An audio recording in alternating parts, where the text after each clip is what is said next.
So when we left off last week, it was 1948, and I could not start without a slide of the page 1 of the Bradenton Herald, since our speaker was there for so long.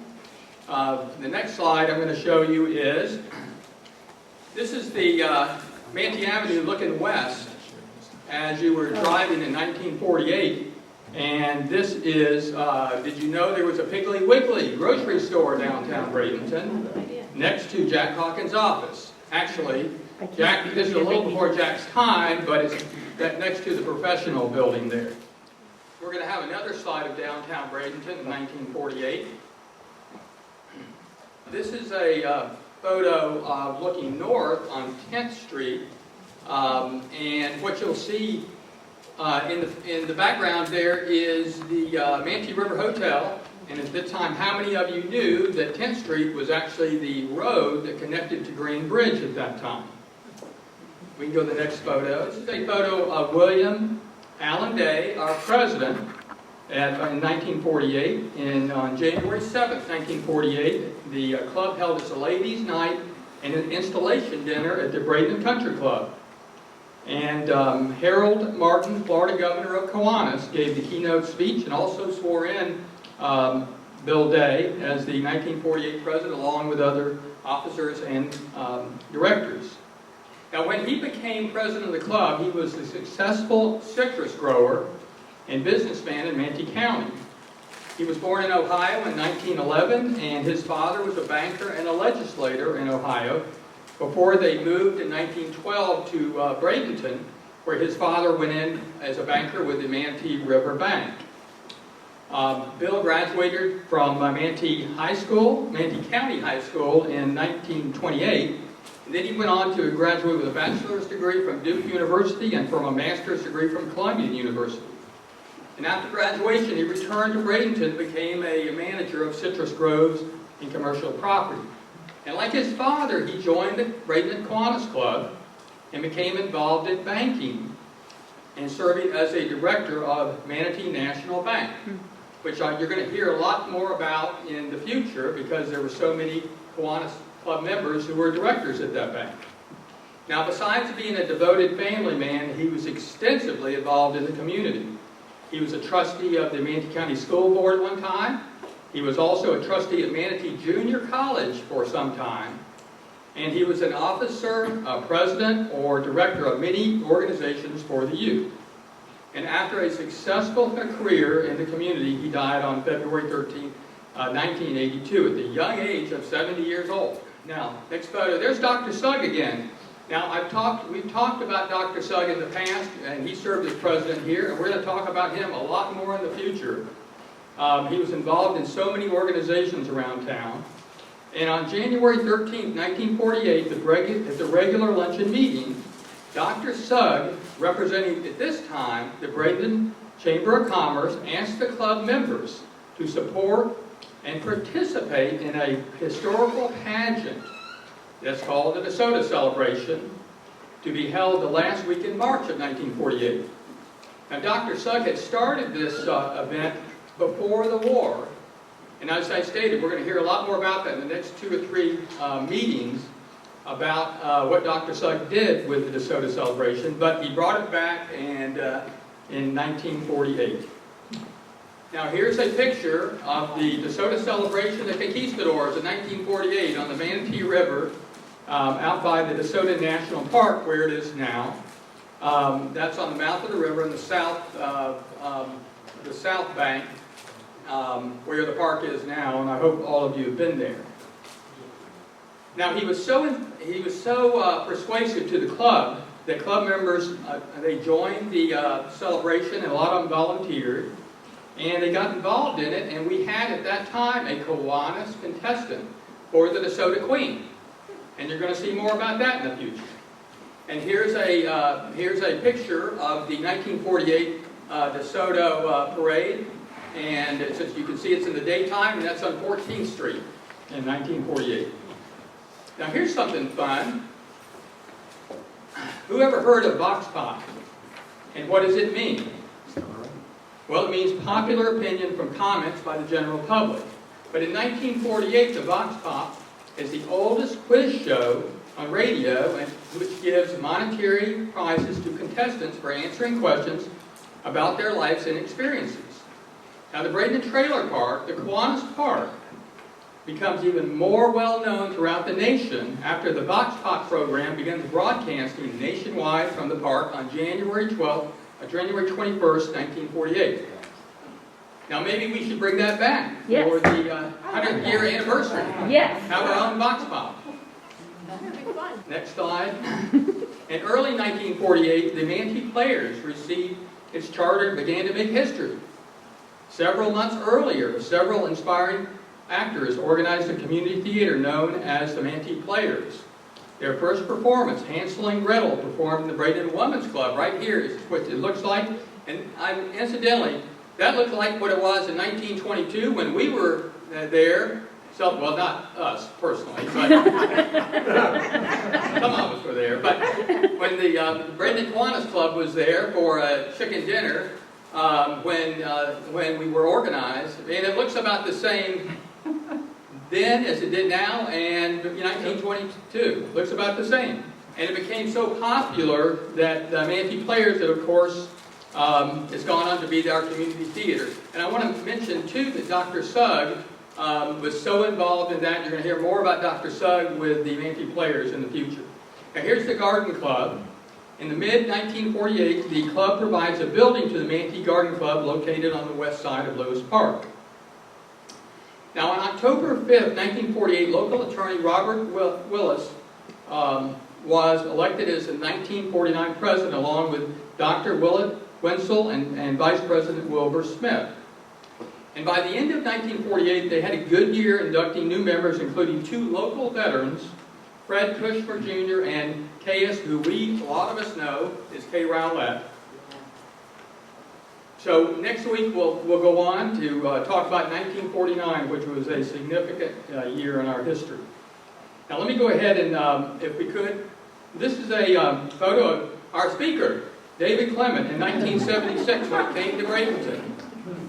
And I've known David for a long time, and I'll tell you a little bit about that in a minute. But David has spent 45 years studying and commenting on public policy issues as a journalist throughout his career for daily newspapers.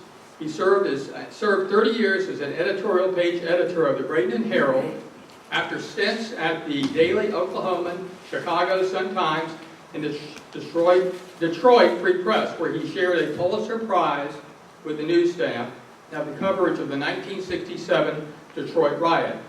After retiring from daily journalism in 2007, he founded and directed 2 policy centers, the Institute of Public Policy and Leadership at the USF Sarasota Manatee, and the Institute of Strategic Policy Solutions at St. Petersburg College.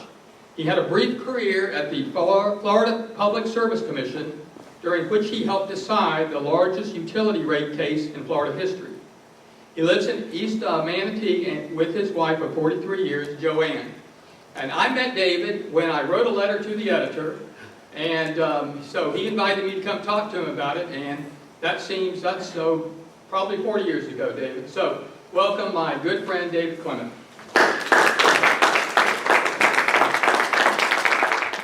I want to know who was that young man on the screen. Thank you, Gilbert, so much for the introduction, and thank you all for coming here and remotely. I appreciate your interest.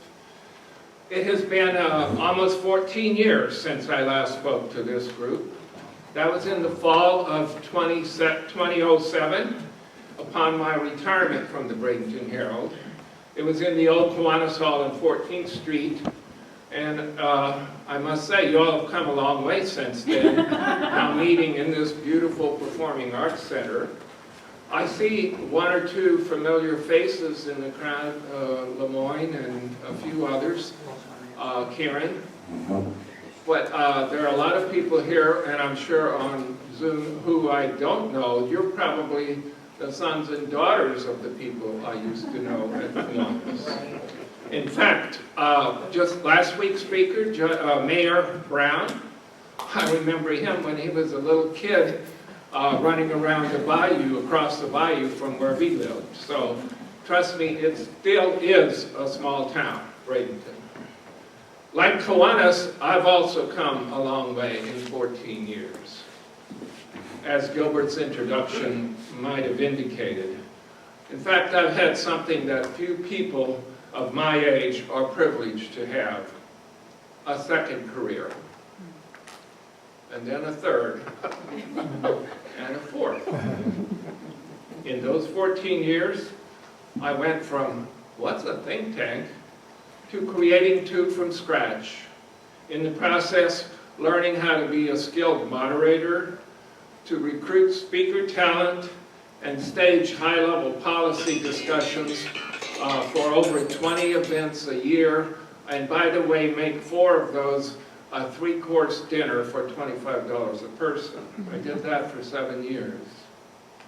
And I went from criticizing the county administrator for 30 years to briefly working for him, Ed Hunziker, just outside his office door on the 8th floor of the county admin building, in a job whose title I barely could pronounce, Organizational Development Manager.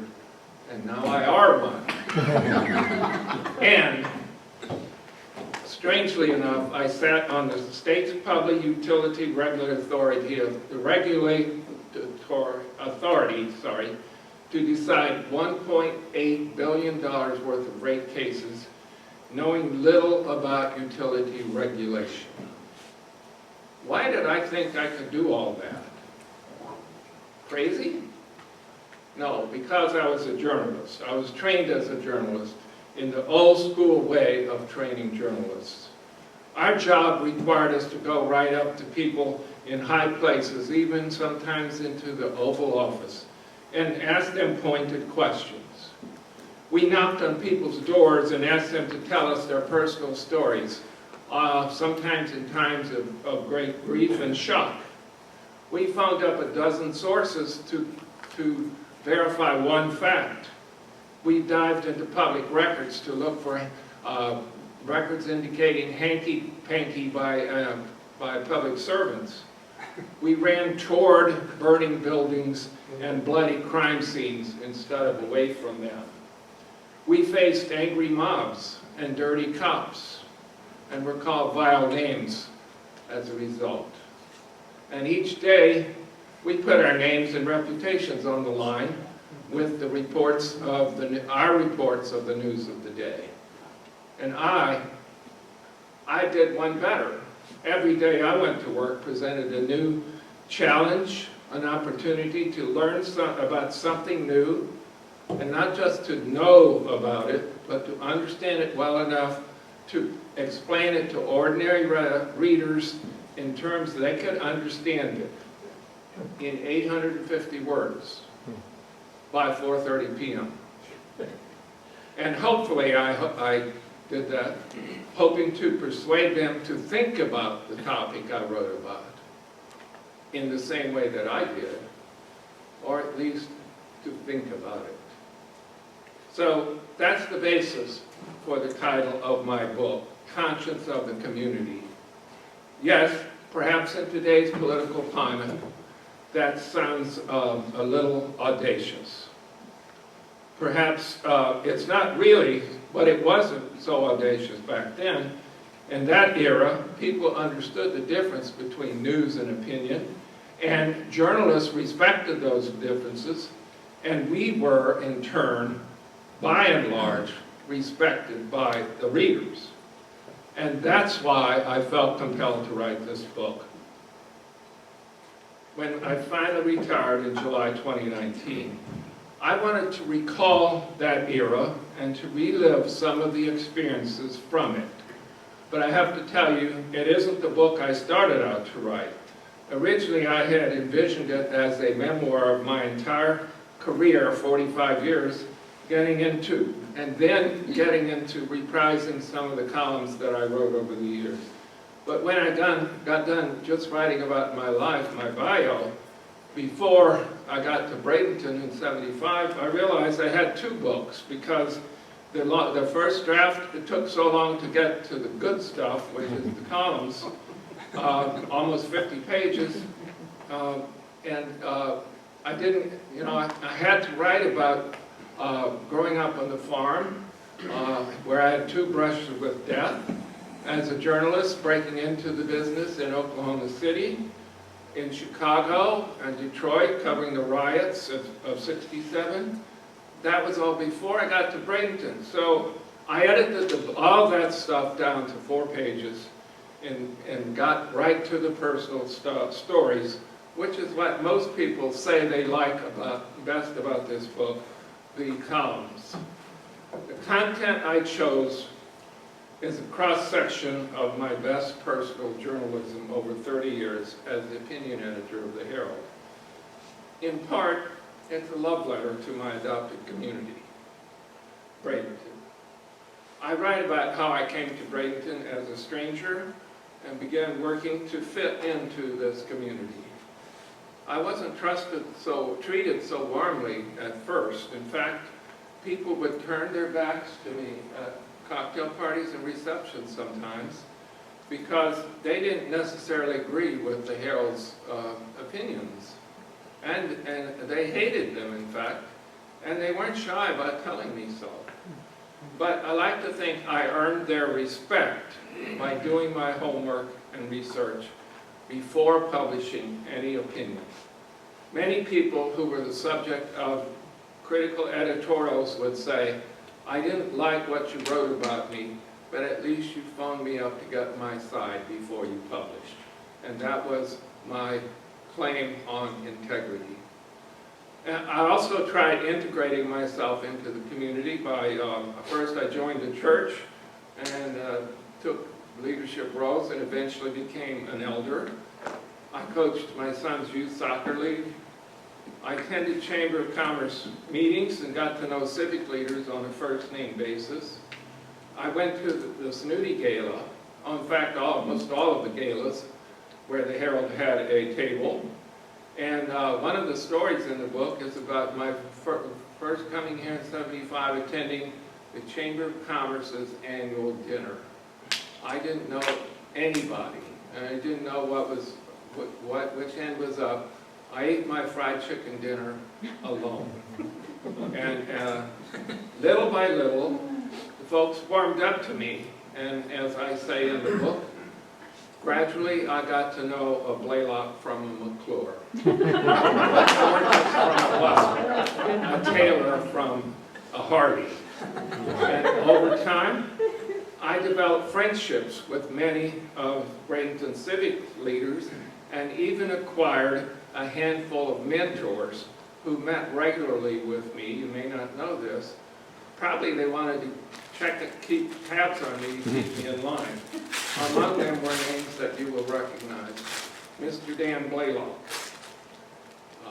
Harold Whitcomb, Dozier Hilliard, and most importantly, Senator Ed Price. I met regularly with all of those. Some of the content, especially in chapter 1 of the book, is deeply personal. My daughter would say too personal, but that's the price of being related to a journalist, I'm afraid. Because we write about life.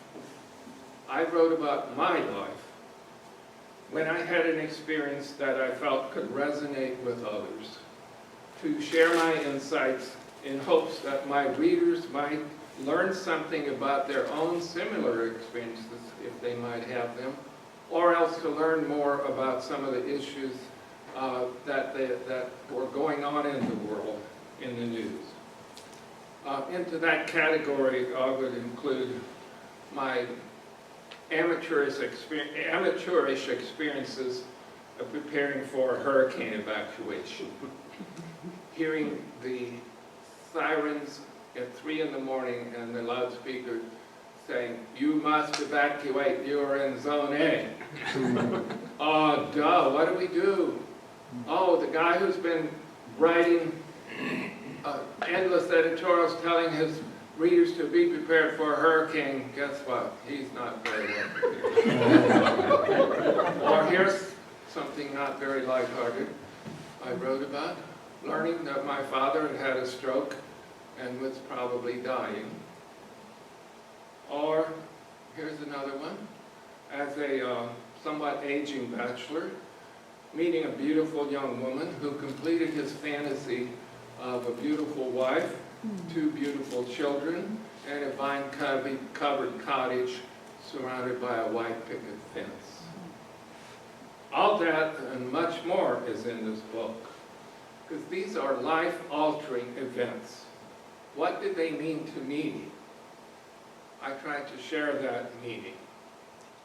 I wrote about my faith to introduce a chapter of columns that I wrote that involved issues of religious belief and practice, not just to proselytize, in fact not to, but to take issues that involved faith and give everyday meaning to it.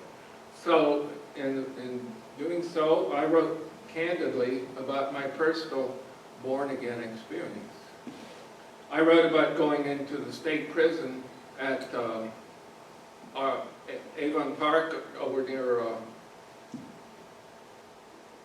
in the next county, Highlands, with a mission team, and seeing how faith could change the behavior of hard-bitten murderers. I wrote about going to the Thunderdome with the Promise Keepers in the 90s to witness the transformation of tough he-men into humble servants of their wives and children, and weeping for their past broken promises. And I described a trip to Jamaica with a mission team of my church to witness poverty on a level that we had not even imagined, and in the process finding beautiful, happy people who appeared to get more out of life than we did. Some of the columns in the book are whimsical, like lighthearted experiences. One on a trip to Orlando, being sucked into a timeshare boiler room to give me a timeshare just because I sought out a cheap breakfast. So to avoid a $15 breakfast in the hotel, I was seriously thinking about a $15,000 timeshare. What is wrong with him? About my first time in New York City, gawking at all the tall buildings. Or here's one of my favorites, going every Saturday to my favorite hardware store, Crowder Brothers on Manatee Avenue West, for help with my latest do-it-yourself project. And there are some dramatic highlights.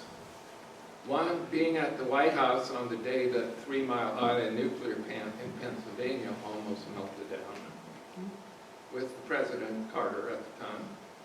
Or being at the docks in Key West when 5,000 boats took Cuban-American citizens to Cuba to rescue their family members when Fidel opened the doors. I was there. Or this memory, which many of you will have, writing about the day the Sunshine Skyway really did fall. I shared a little about my travels. One, visiting Normandy and the beaches and the cemetery with its endless, endless rows of crosses and stars of David in perfect symmetry.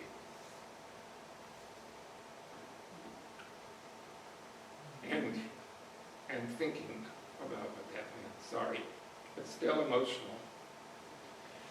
Another was going to Antarctica and seeing the glaciers melt. We actually saw that. And one was going to New York and going on a cable show that turned out to be the birth of MSNBC. There's a chapter, an important chapter called My Bleeding Heart, in which I offer a sampling of the social justice issues that I addressed during my career at the Herald, like advocating for the refugees from the killing fields of Cambodia in 1980, and winding up as a co-sponsor of a family of 10 people. Thank you, Mr. Ed Dick. Like writing about the starving farm workers in Waimama just across Manatee Line in Hillsborough after the killer freeze of 1984-85, and winding up with a caravan of cars and trucks taking food and blankets to those workers. Oh, here was one. I got a letter from a woman, suicidal. She had mental issues, and she was confessed she was thinking of driving her car over the edge of the Green Bridge. I wound up delivering Christmas presents to her and then writing about it, and because of that, raising $1,000 to help other people with mental illnesses during the Christmas season of one year. And there is one, I riled up the bigoted by defending gay rights at a time when that wasn't very popular. That's some of what's in the book. It's basically about the reality of everyday life. It's surprising twists and turns and how one person dealt with it. I claim no extraordinary wisdom, no brilliant answers to solving the world's problems. I was just an observer, given the great privilege of sharing my thoughts with members of my community every day through the pages of the morning newspaper. I considered it a privilege to serve in that role for 30 years.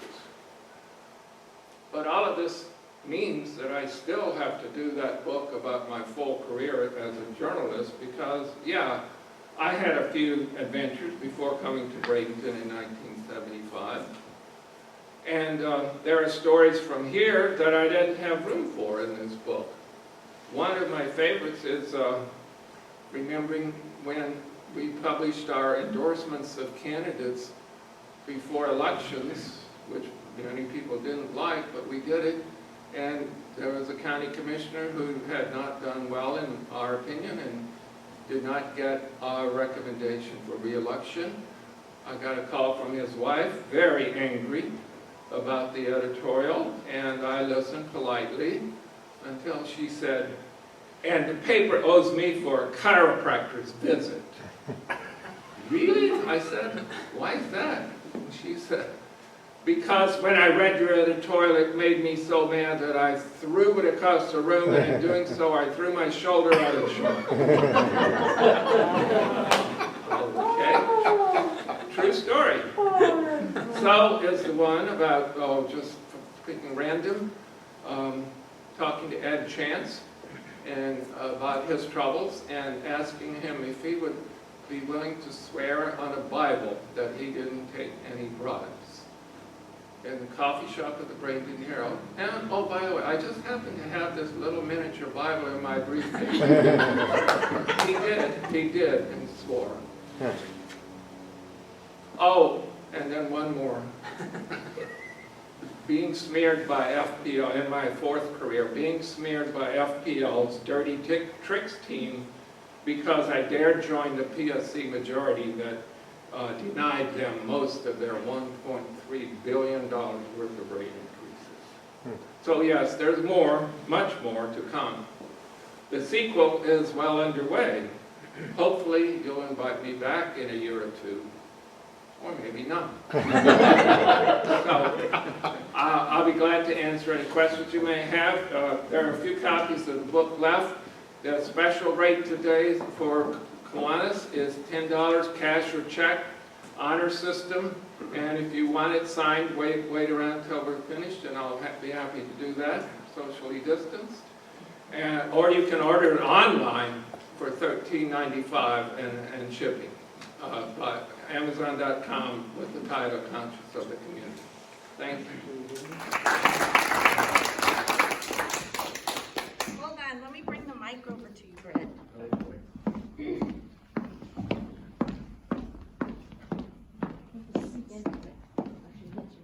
David, thank you. That was great. So my question would be, if you were the editorial writer right now, what sort of titles would you have for some of your pieces that you might be doing in the wake of the political upheaval that we've seen in a while. Wow. Well, sadly, there are no editorials in the Bradenton Herald today. I would be writing about the need for patience. I started to write a guest column about patience for the vaccine. That would be one. And I would write about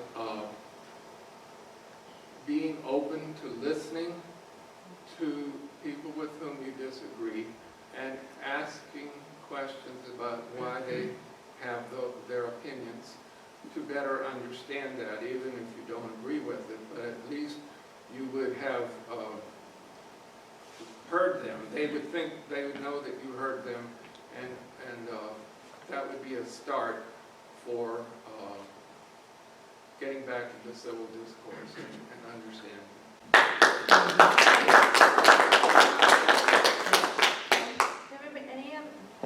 Andrea? In your years of journalism, is there any one person that you investigated or interviewed that really made an impact on your life, like or someone in the top 5? Defense Secretary Rumsfeld in the Pentagon 3 months after 9/11. I was privileged to go to Washington, but for a seminar arranged by then Knight Ridder Foundation, and we got a personal meeting with Rumsfeld in his office. And the Pentagon, which had been really damaged by the plane that flew into it, was almost completely visibly restored on the outside, of course, much of it, but how they had restored it so quickly. And he was just very positive about our responses to the attacks and our preparation for our military readiness. Do you have any other questions? Matt? Yeah. I have a concern. The last 4 years or so, journalists have really gotten a beating because of so-called fake news and so forth.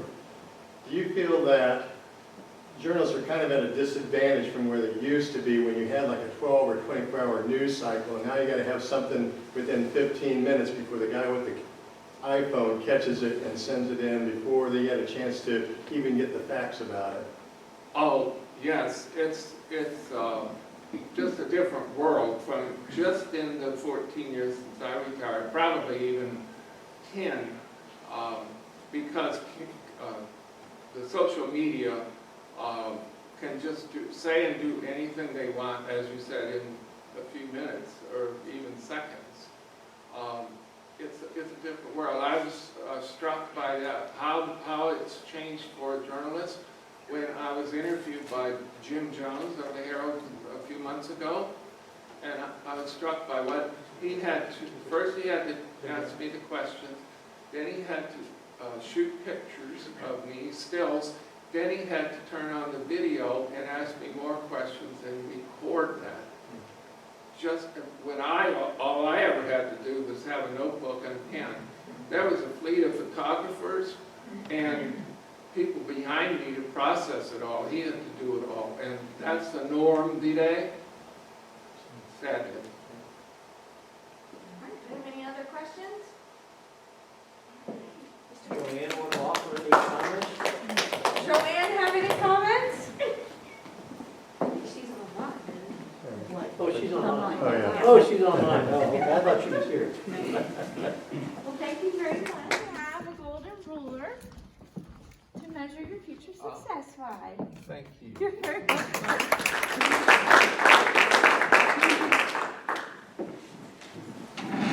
All right, that was really good. So I have a couple of more announcements. I love that I'm the president everybody sends notes to. That's kind of awesome.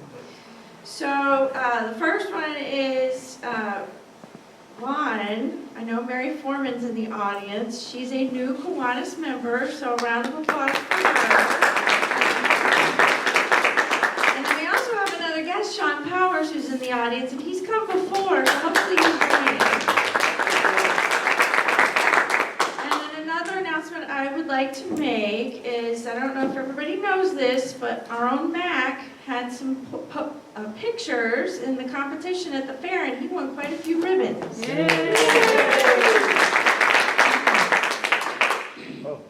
He posted them online, so if you want to go see them, they're beautiful. What? And on Monday, anybody wants to come to the blood bank, I'm being recognized for having 125 gallons along with the blood.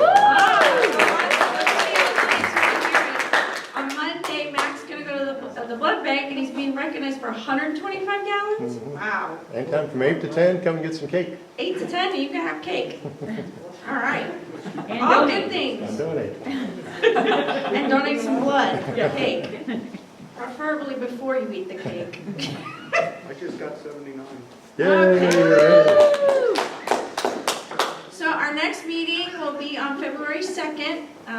Henry Lawrence is our speaker. He's a former professional American football player. I know a lot of you in the audience know who Henry is. He's been coming to our meetings.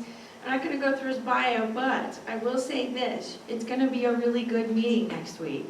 So make sure you buy your ticket. Make sure you're coming. I believe that, Janine, are you interviewing him or having a conversation with him? I don't know which one's scarier. Yes.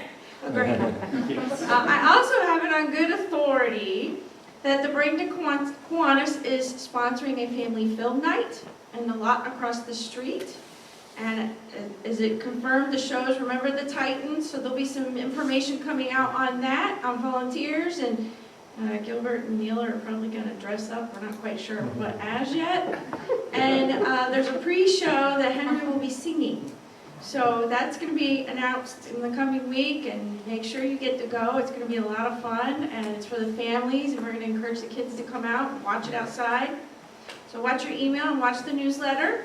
And we hope to see you then. If you want to attend in person next week, make sure you buy your ticket by Friday at 5 p.m. And we are adjourned.